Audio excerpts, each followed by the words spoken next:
श्रीमद् भागवत में कहते हैं, भक्ति तमिलनाडु में पैदा हुई, कर्नाटक में पली पोसी और गुजरात में आके बड़ी हो गई। सुना है ना? सुना।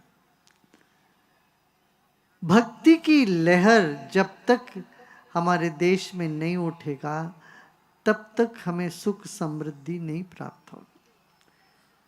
आर्थिक ढंग से हम आगे बढ़ सकते हैं, मगर जीवन में सुख मिलना हो वो अध्यात्म की लहर से ही होगा। तो वो आध्यात्मिक लहर त्योहारों से उठता है हमारे देश में। इसलिए हर महीने कुछ ना कुछ त्योहार है। ये जन्माष्टमी, पची, नवरात्रा, उसके बाद दिवाली आ गई अभी। इस तरह से हर महीने कुछ ना कुछ त्योहार मनाते मनाते हम जीवन बिताते आए हैं। ये भारतीय संस्कृति की विशेषता है। अन्य देशों में साल में 1 या 2 त्योहार होते हैं, हमारे देश में हर महीने कई त्योहार होते हैं कि नहीं? हाँ, होते हैं। और त्योहार मनाने का भी तरीका है। तो जब वेद मंत्र सुनते हैं उससे ऊर्जा जागती है, हमारे भीतर ऊर्जा जागती है तो मन प्रसन्न हो जाता है, चिंताएं मिट जाती है। हाँ, ये जरूरी है, हमें इस बात पर ध्यान देना जरूरी है कि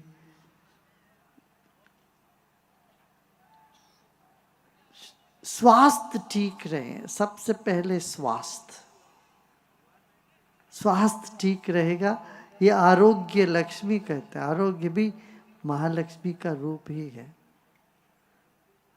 प्रकृति, हमारे भीतर जो प्रकृति है वो देवी का रूप है।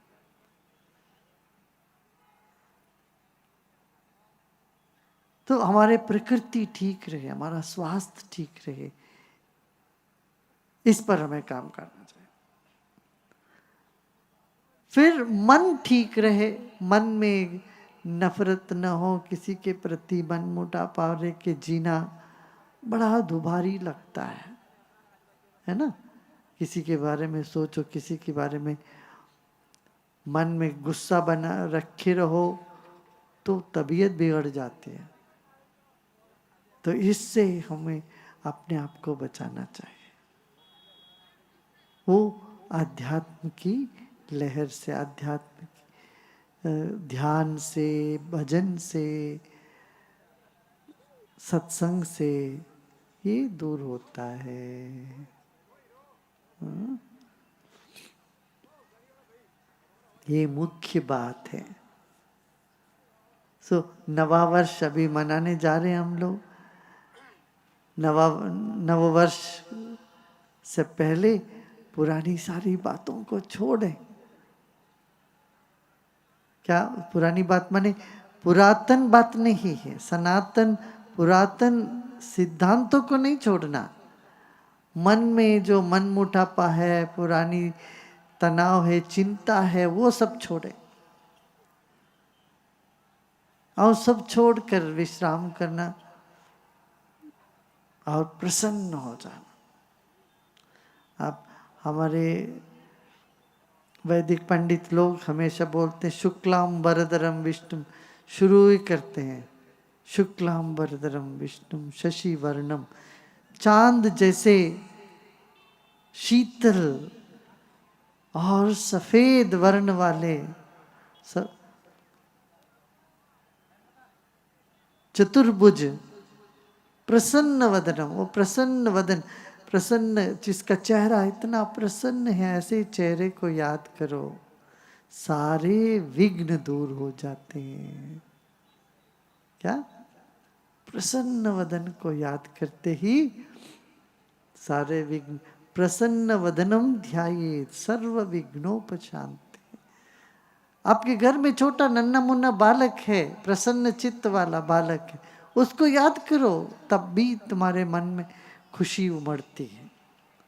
और जिसका भी चेहरे में प्रसन्नता है, खुशी है, वो याद करोगे तो तुम्हारे भीतर खुशियां बढ़ेगी।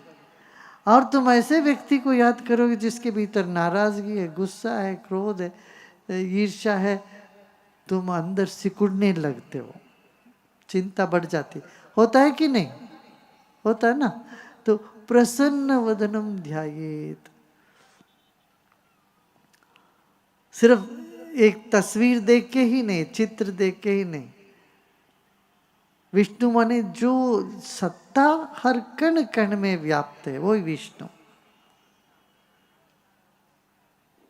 हमारे भीतर बाहर सब जगह एक चैतन्य शक्ति है, वही विष्णु तत्व है। जैसे रसगुल्ले में, रसगुल्ला चाशनी में होता है ना, चाशनी में, और रसगुल्ले के कण कण में चाशनी होती है कि नहीं? ऐसे ये समझो, हमारा शरीर रसगुल्ला है और जो ईश्वर है चाशनी है, उस चाशनी में मैं हूँ समझ के तुम जब विश्राम करोगे, प्रसन्नता शरीर के कण कण से उभरेगा। जब ऐसी प्रसन्न हो जाओगे अंदर से, और इसके लिए क्या करना पड़ेगा? दो बात याद रखनी पड़ेगी। एक तो जो चिंता है ये फिजूल है, ये किसी काम का नहीं, ऐसा करके उसको फेंकना पड़ेगा।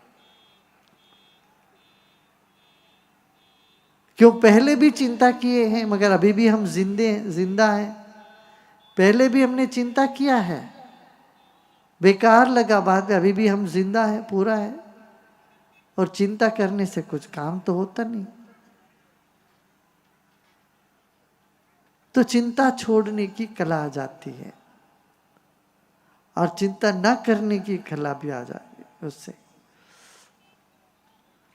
फिर दूसरी बात है, हमारे लिए तो कोई है, वो हमारी जरूरतें पूरे करेंगे।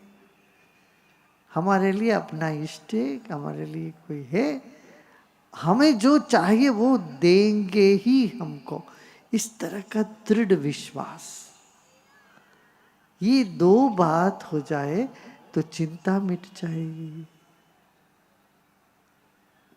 हाँ, तो प्रसन्नता सहज ही हमारे भीतर उदय हो जाता है।